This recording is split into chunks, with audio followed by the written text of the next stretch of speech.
오늘 우리에게 주시는 하나님 아버지의 말씀은 사도행전 20장 7절에서 12절 말씀 제가 봉독해 드리겠습니다.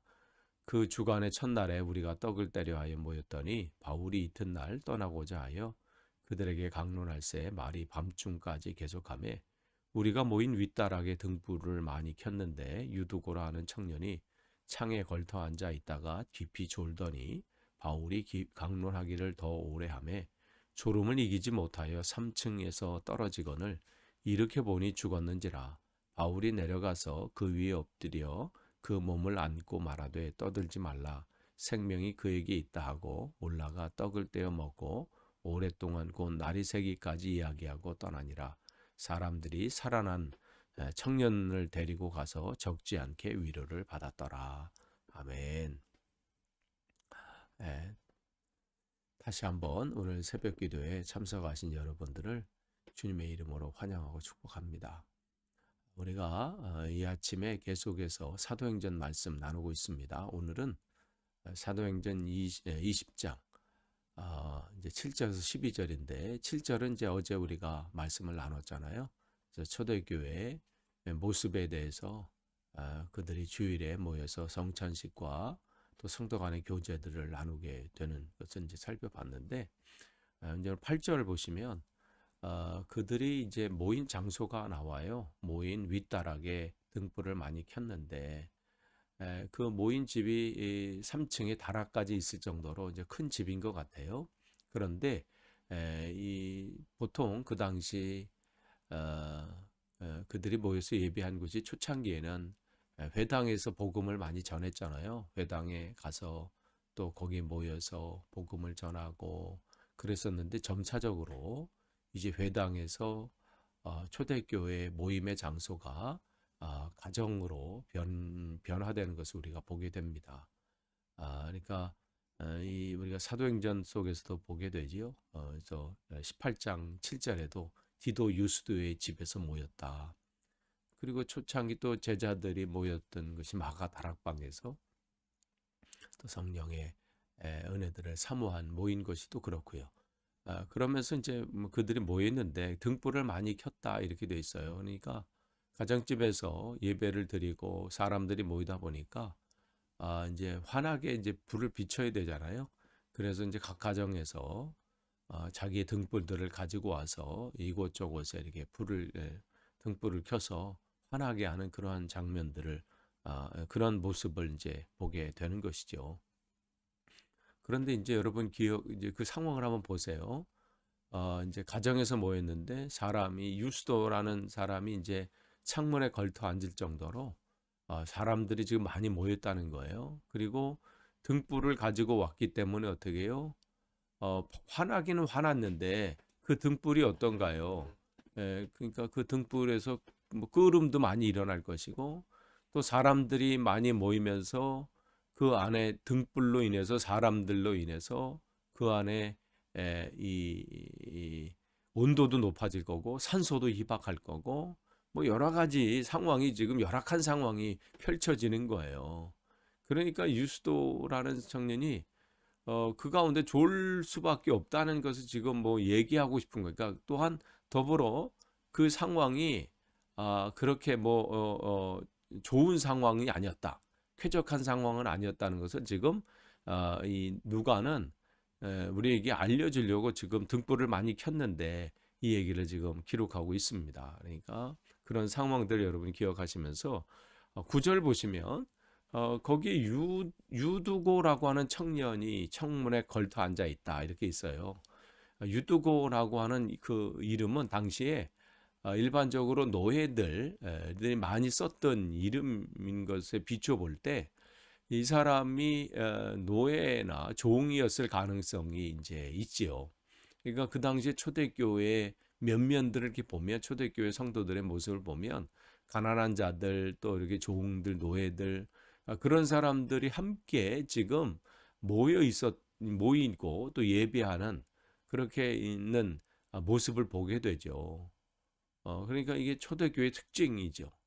어떠한 특정한 계층들이 모인 것이 아니라 함께 이렇게 모여서 그 안에서 서로 교제하면서 또 그 은혜들을 나누는 그것을 보게 되는데 이 유두고라는 사람이 창에 걸터 앉았다. 그러니까 사람들이 지금 많이 모여 있는 상황이에요.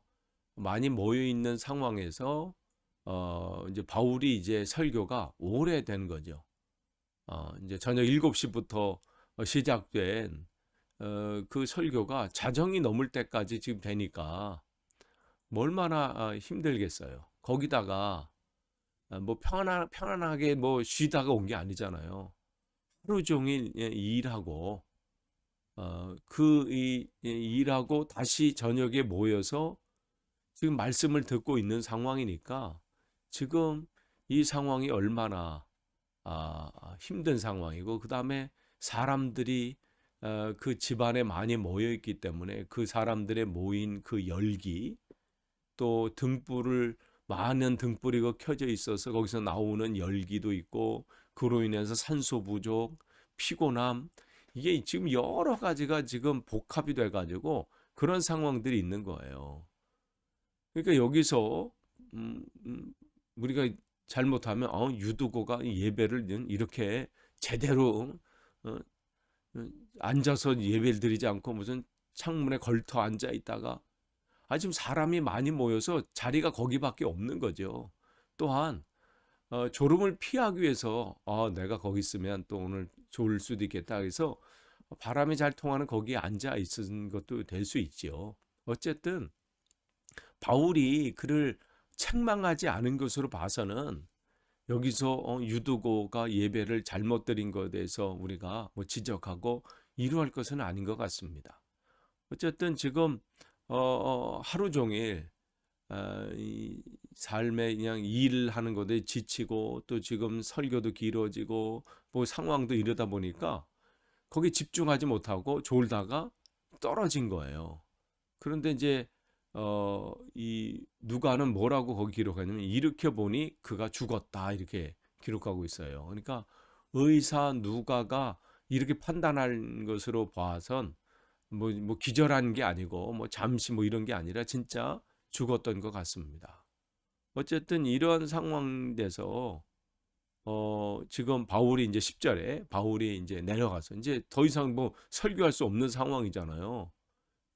그러니까 이제 바울이 이제 내려가서 그 위에 이제 엎드려서 이제 사람들에게 웅성거리겠죠. 근데 떠들지 말라 하면서 생명이 그에게 있다. 그러니까 집회가 한창일 때 사고가 난 거예요. 이쯤 되면 그만둘 만도 해요, 집회를. 근데 이제 유두고가 이제 그의 유두고라는 이름의 뜻은 다행이다라는 뜻이에요. 이름의 뜻이. 그러니까 그 이름의 뜻 말대로 다행히 뭐 살아나는 뭐 이러한 일들이 지금 일어났는데, 11절을 보시면 그 상황에서 우리 같으면 어떻게 해요? 끝났잖아요. 지금 한 사람이 다쳤어요. 뭐 죽은 상황이 된 거예요. 사람들 웅성거리죠. 그럼 끝날 만도 한데 어떻게 다시 올라가. 다시 시작을 해요. 떡을 떼면서 성도 간의 교제를 다시 하면서 어떻게 해요? 곧 날이 새기까지, 즉 해가 뜰 때까지 서로 이야기를 나누고 질문하고 답하고 마치 아무 일도 없었던 마냥. 지금 왜 이러한 일들이 일어나는 거예요? 이들에게 더 집중되고 더 지금 중요한 것은 다른 사건이 아니에요. 말씀을 붙잡고 말씀에 대한 열정이죠. 바울도 지금 이 시간이 자기 마지막 시간이라고 직감하고 더 전하는 거예요. 내가 언제 여기 다시 와서 내가 전할 수 있을지 모르니까 내게 주어진 이 시간 속에 내게 주어진 이 말씀, 내게 주신 이 말씀을 내가 전해야 되겠다. 바울은 왜 피곤하지 않겠어요? 지금 고린도에서 배를 타고 이렇게 쉬면서 그 길을 가야 되는데 지금 자기를 죽이려고 하는 사람들 때문에 지금 돌아가는 길이잖아요. 지금 얼마나 그 시간 속에 피곤했겠어요. 그러나 잠을 청하지 않고 복음을 전하는 것이고, 또 거기에 있는 이 사람들도 마찬가지예요. 여러분 아까 잠깐 이제 지도 이렇게 봤을 때 어제도 마찬가지지만 이 지역까지 그들이 와서 복음을 이 드로아에서 이 드로아 교회 사람들도 어떻게 해요? 지금 이 시간이 자기에게 마지막 시간이라고 생각하면서 지금 집중해서 듣는 거예요.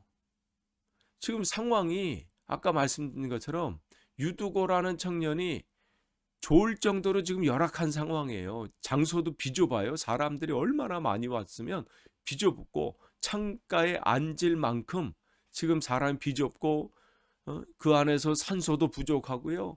그 룸은 얼마나 또 많은 등불 때문에 일어나겠어요. 하루 종일 일해서 피곤해요. 설교가 뭐 잠시 1시간 한 게 아니에요. 7시부터 해 들 때까지 뭐 5시 정도. 그러니까 한 10시간을 지금 설교하고 또 질문하고 답하고, 우리도 선교 세미나 할 때 보면 8시 시작해서 어느 때는 11시까지 막 할 때도 있고 11시 자정 가까이 된 적도 있었잖아요. 근데 그때 얼마나 여러분 예, 집중하면서 그 말씀 안에서 우리가 거하려고 하나요? 지금 이들도 그런 상황이에요. 그러니까 지금 이 누가는 지금 뭘 얘기하려고 하냐면요. 유두고가 졸았다, 뭐 죽었다, 이 얘기를 하려고 한 게 아니에요. 초대교회 사람들이 복음에 이만큼 열정적이라는 거예요. 자기에게 주어진 그 시간 속에 어떻게 하면 더 하나님 말씀을 붙잡으려고 하는지. 그러니까 무슨 장소가 쾌적한 장소이냐 아니냐 이게 중요한 게 아니에요. 그들에게는 안락한 의자가 있느냐 없느냐, 쾌적한 상황이냐, 이게 중요한 게 아니라 상황이 안 좋든 그 안에 상황이 이 환경이 열악하든 어떠한 거든 그들은 말씀을 전하는 자나 듣는 자나 말씀에 사로잡혀서 서로 전하고 듣고 그 안에서 그 말씀에 집중하고 있는 초대교회의 모습을 우리에게 보여주고 있는 거예요. 초대교회 성장은 바로 여기에 있습니다. 성장의 원동력은 말씀 안에 붙들린 사람들, 말씀의 열정을 가지고 있는 사람들, 전하는 자도 열정에 사로잡혀 있고 듣는 자도 말씀에 사로잡혀 있는 거예요. 이게 지금 초대교회의 모습입니다. 누가는 이걸 전해주고 싶은 거예요. 물론 그 상황 속에서 뭐 유두고 같은 상황들이 벌어지지만 그 상황을 또 수습하고 마치 아무 일도 없었던 것처럼 다시 그 상황 속으로 들어가는, 바로 이게 초대교회의 힘이죠. 그 속에 하나님의 놀라운 역사들을 그들은 경험하게 되는 겁니다. 그래서 11절에 보면 날이 새기까지 이야기하고 바울은 또 자기 길을 떠난 거예요. 그래서 12절에 보면 사람들이 살아난 청년을 데리고 가서 적지 않게 위로를 받았더라. 무슨 위로를 받았겠어요? 이 초대교회 처음 교회들이 얼마나 유대인들의 핍박들이 있겠어요. 교회들이 세워졌지만 뭐 평안히 신앙생활을 할 수 있겠어요? 여러 가지 공격들이 있고, 그러나 그 가운데 하나님의 놀라운 그러한 능력을 통해서 그들은 하나님의 놀라운 역사들이 우리 가운데 일어나는구나, 그래서 또 한 번 체험하게 되는 계기가 된 것이죠. 그러면서 어떻게 그들은 다시 믿음 안에서 흔들리지 않고 나아갈 수 있었던 겁니다. 살아계신 우리 가운데 살아계셔서 역사하시는 하나님을 지금 그들은 체험하게 된 것입니다. 그러니까 하나님의 이 삶 속에 그 복음이 확장되고 하나님의 나라가 확장되는 곳에 하나님은 이렇게 초자연적인 이적과 기적들을 행하시는 거예요. 그 모든 것은 우리의 능력이 아니죠. 하나님이 필요하시면 오늘도 복음이 증거되고 하나님 나라에 확장하는 데 필요하다면 오늘도 기적을 여전히 베푸시는 분이 하나님이십니다. 또한 이 교회는 유두고가 죽고 살아난 것 때문에 새 힘을 얻고 또 그 증거로 인해서 놀랍게 이 증거가 되었잖아요. 여러분, 오늘도 물론 유두고처럼 뭐 떨어져서 뭐 죽고 사는 이러한 것은 아니더라도 여러분이 삶 속에 여러분의 자아는 죽고 여러분은 죽고 예수로 다시 사는 그러한 능력들이 또 그러한 일들이 여러분 안에 넘쳐나서 여러분을 통해서 여러분의 자녀들이 주께로 돌아오는 놀라운 일들이 일어나고 여러분의 자녀와 여러분의 친구와 이웃과 이 시대에 주님을 알지 못하는 이들이 주께로 돌아오는 놀라운 일들이 일어나기를 축원합니다. 유도고의 사건을 통해서 또 교회가 또 새 힘을 얻은 거예요. 또 그들은 그 안에서 말씀으로 온전히 사로잡혔던 사람입니다. 아무쪼록 오늘도 여러분의 환경이 어떻든 상황이 어떻든 하나님 말씀 안에 집중하시고 주님만을 붙잡고 오늘도 승리하시는 하루 되시길 간절히 축원합니다. 기도하겠습니다. 하나님 감사합니다. 오늘도 말씀을 주셨고 초대교회의 모습이 어떠한지 그들이 하나님 앞에 온전히 붙들림을 당해서 어떠한 상황 가운데서도 흔들리지 않았음을 보았습니다. 이 시대 세우신 교회가 그렇게 든든히 세워져 나갈 수 있도록 인도해 주옵소서. 예수님의 이름으로 기도하옵나이다. 아멘.